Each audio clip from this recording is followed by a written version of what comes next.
নজর রাখবো পরবর্তী খবরের দিকে। শৃঙ্খলা রক্ষায় কড়া তৃণমূল দলের হুইপ সত্ত্বেও যারা বিধানসভায় উপস্থিত ছিলেন না তাদের ডাক বিধানসভা শৃঙ্খলা রক্ষা কমিটিতে সশরীরে ডাকা হয়েছে। তাদের আগামী সপ্তাহে শৃঙ্খলা রক্ষা কমিটি তাদের সঙ্গে কথা বলবে বলেও জানা যাচ্ছে। আপনাদের জানিয়ে রাখি, শৃঙ্খলা রক্ষা কমিটিতে সশরীরে ডাকা হয়েছে। তাদের কি কারণে তাদের সেই অনুপস্থিতি, সেই বিষয়টি জানতে চাওয়া হবে তাদের কাছে, এমনটাই জানা যাচ্ছে দলীয় সূত্রে। আপনাদের জানিয়ে রাখি, শৃঙ্খলা রক্ষায় কড়া এবার তৃণমূল কংগ্রেস দলের হুইপ সত্ত্বেও যারা বিধানসভায় উপস্থিত ছিলেন না, কেন তারা উপস্থিত ছিলেন না সেই কারণ দর্শাতে হবে তাদের।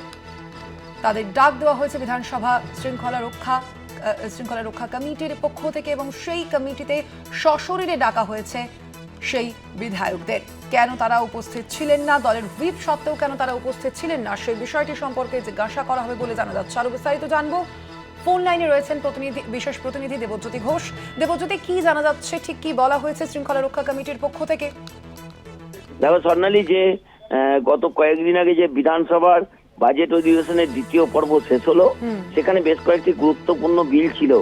রাজ্য সরকারের পক্ষ থেকে যেমন বিষয়টিকে অত্যন্ত গুরুত্ব দেওয়া হয়েছিল, তেমনি কিন্তু বিধানসভার পক্ষ থেকে মুখ্য সচেতক নির্মল ঘোষ হুইপ দিয়েছিলেন যে সমস্ত বিধায়কদের উপস্থিত থাকতে হবে, যেহেতু গুরুত্বপূর্ণ বিল রয়েছে এবং সেখানে ভোটাভুটি হলে দলের পরাজয়ের সম্ভাবনা থাকে। সেই জায়গাতেই একটা হুইপ জারি করা হয়েছিল, কিন্তু বেশ কয়েকজন বিধায়ক তা কিন্তু উপেক্ষা করেন এবং বিধানসভার উপস্থিত হননি।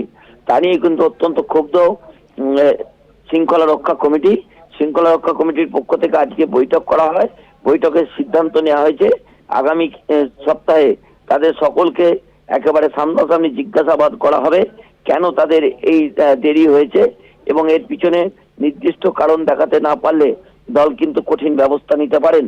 কারণ রাজ্যের মুখ্যমন্ত্রী মমতা বন্দ্যোপাধ্যায় বিষয়টিকে অত্যন্ত গুরুত্ব দিতে বলেছেন এবং সেই মতোই কিন্তু এই শৃঙ্খলা রক্ষা কমিটির আজকের এই বৈঠক অত্যন্ত তাৎপর্যপূর্ণ।